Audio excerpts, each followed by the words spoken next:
Ya, halo guys, selamat datang kembali ke channel ini. Video hari ini sebenarnya adalah video pembuka, gitu ya. Jadi sebenarnya saya tuh mau bikin video tentang perbedaan antara narsistik, psikopat, dan sosiopat, gitu ya. Tetapi kita nggak bisa bahas itu kalau kita belum membahas perbedaan antara psikopat dan sosiopat, gitu ya. Jadi hari ini saya mau bahas dulu. Mungkin ada teman-teman yang belum tahu apa sih sebenarnya perbedaan antara psikopat dan sosiopat, ya. Dan kemudian nanti di video berikutnya kita baru akan bahas apa sih perbedaan antara narsistik, psikopat, dan sosiopat. Oke, kita mulai aja ya.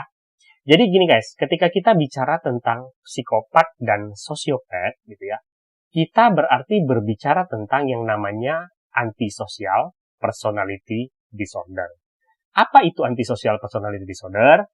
Gampangnya tuh gini, antisocial personality disorder itu adalah keadaan di mana seseorang itu ya kesulitan untuk memahami dan menjalankan norma-norma yang berlaku di mana dia berada. Dalam arti menjalankan norma di mana dia itu hidup lah, gitu ibaratnya ya. Orang-orang dengan antisocial personality disorder ini biasanya sih kita mengenalnya dengan kata bahwa orang-orang yang bermasalah lah, orang-orang yang biasanya tindakannya itu merugikan orang lain, orang-orang yang ketika dia berinteraksi dengan orang lain cenderung tidak menghormati apa yang ada pada orang lain, tetapi cenderung destruktif gitu ya dalam menjalin hubungan dengan orang lain. Nah, orang-orang dengan antisocial personality disorder ini biasanya disebut dengan kata sosiopat. Gitu ya. Nah, sekarang psikopat itu apa gitu ya? Banyak yang mengatakan bahwa psikopat itu sebenarnya adalah sosiopat, itu artinya orang-orang yang dengan antisocial personality disorder, tetapi tingkatannya tuh lebih berbahaya atau lebih tinggi gitu ya. Nah, pertanyaannya bagaimana sih kita memaknai lebih berbahayanya itu? Apa perbedaan mereka sehingga ini harus dipisahkan gitu ya klasifikasinya. Nah, saya akan berbagi kepada teman-teman 7 hal cara membedakan antara seseorang itu psikopat atau sosiopat. Ya, oke. Sekarang kita mulai ya. Yang pertama adalah dari proses terbentuknya, gitu ya. Sosiopat itu bukan bawaan lahir, guys. Jadi, gampangnya tuh gini, guys. Sosiopat itu terbentuk ya biasanya karena pola pengasuhan ketika mereka tumbuh dulu. Jadi dalam arti mereka tuh nggak terlahir seperti itu gitu ya. Jadi mereka bisa saja tumbuh di lingkungan yang toksik, keluarga yang toksik, pola pengasuhan yang salah gitu ya. Atau juga menderita trauma misalnya di masa kecil dulu yang sekarang membuat mereka kesulitan untuk memahami norma-norma yang ada di masyarakat. Karena itu hasil dari trauma masa kecil mereka dulu. Nah, psikopat itu bawaan lahir, guys. Jadi memang orang-orang yang terlahir dengan tidak punya sense atau kemampuan untuk mengenali bahwa orang lain itu punya kepentingan yang harus dihormati. Mereka nggak punya itu, gitu. Jadi mereka memang tidak dibentuk oleh keadaan, tetapi memang genetik. Ya, genetis lah gitu ibaratnya. Jadi memang mereka terlahir dengan kondisi seperti itu, gitu ya. Itu satu. Nah, kalau kita sudah lihat yang pertama tadi, ini berkaitan dengan nomor 2, hati nurani, gitu ya. Sosiopat, walaupun dia misalnya melakukan tindakan-tindakan yang merugikan, gitu ya, tetapi mereka tuh sebenarnya masih punya hati nurani. Kenapa? Karena tindakan yang mereka lakukan itu kan hasil dari didikan lingkungannya yang dulu, gitu ya. Jadi dalam arti ketika mereka melakukan sesuatu, kalau ditanya mereka masih punya rasa penyesalan tidak, punya empati tidak, rasa ingin memperbaiki tidak, mereka punya gitu loh.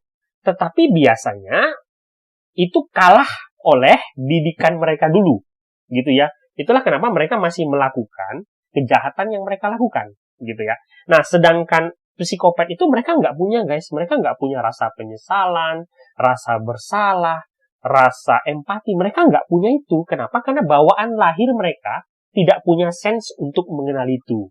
Ya, itu nomor 2. Nah, yang ketiga adalah ketika tadi kita bicara bahwa psikopat tuh nggak punya hati nurani, gitu ya. Jadi mereka itu biasanya justru lebih kelihatan charming, lebih kelihatan hebat gitu. Kenapa bisa kayak gitu? Jadi kayak gini guys ya, ketika kita mau bersandiwara, kelihatan hebat gitu ya, itu kan ketika kamu nggak punya hati nurani, itu biasanya justru lebih mudah kan. Jadi gampangnya begini, kalau misalnya kita ketemu sama orang-orang yang lebih bodoh dari kita, maaf ya, tanda kutip gitu misalnya. Kita mau membodohi orang misalnya, kalau kita punya hati nurani, itu biasanya lebih sulit melakukan itu. Lebih sulit untuk bersandiwara. Kenapa? Kita merasa bahwa, aduh, itu bertentangan dengan hati nurani saya. Nah, seorang psikopat, dia tuh nggak punya hati nurani. Jadi, ketika dia mau bersandiwara, kelihatan charming, kelihatan hebat, manipulatif, dia bisa melakukan itu dengan lebih hebat. Karena rambu-rambunya itu nggak ada. Gitu ya. Sedang sosiopat tidak sepinter itu, gitu loh, karena dia masih punya hati nurani. Jadi ketika sosiopat itu disuruh kelihatan manipulatif gitu ya, ya mereka tetap bisa melakukan itu, tapi biasanya tidak sepintar seorang psikopat, gitu ya. Oke. Nah, next, nomor 4. Ketika bereaksi terhadap sesuatu, biasanya seorang psikopat reaksinya justru kelihatan lebih meyakinkan, gitu ya. Artinya apa? Karena psikopat itu sebenarnya dia nggak ngerasain apa-apa, dia nggak ngerasain penyesalan, dia nggak ngerasain sedih gitu ya, empati. Ketika misalnya mereka dikonfrontasi misalnya, bereaksi terhadap sesuatu, mereka lebih pinter untuk menyembunyikan gitu ya. Dalam arti biasanya reaksinya tuh lebih terpercaya lah gitu, lebih terpercaya, lebih kelihatan bisa dipercaya gitu ya. Sedangkan sosiopat biasanya ketika mereka bereaksi, mereka masih bisa merasakan penyesalan. Walaupun biasanya ya penyesalan itu sifatnya juga temporari, dalam arti mereka tetap melakukan itu di kemudian hari. Yang berikutnya, biasanya psikopat itu dia lebih terstruktur guys, lebih pintar, lebih cerdas gitu. Biasanya begitu. Jadi dalam arti ketika mereka melakukan sesuatu, memanipulasi orang lain atau tindakan-tindakannya mereka, biasanya mereka lebih terstruktur. Kenapa? Karena emosinya tuh biasanya lebih terkontrol, gitu ya. Sedangkan sosiopat biasanya cenderung impulsif. Teman-teman ngerti ya, impulsif? Impulsif tuh tindakan yang kita ngomongnya tuh bertindak tanpa berpikir. Dalam arti ketika dia bertindak, biasanya dia nggak terlalu banyak mikir efeknya tuh apa. Jadi cenderung lebih spontan lah, kayak gitu ya. Yang berikutnya adalah psikopat itu biasanya lebih mampu mengontrol emosi gitu ya. Jadi ketika dia merespon sesuatu, dia lebih terstruktur, lebih bisa mengontrol tindakannya dia gitu ya. Mungkin itu lebih karena ya dia sebenarnya nggak punya emosi gitu ya. Karena dia nggak ngerasain emosi, jadi dia cenderung lebih bisa mengontrol apa yang mau dia lakukan.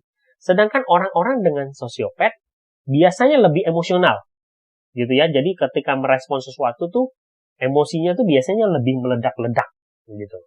Dan yang terakhir, kalian bisa lihat bahwa psikopat itu biasanya dia bisa maintenance hubungan dia dengan orang lain itu dalam jangka panjang.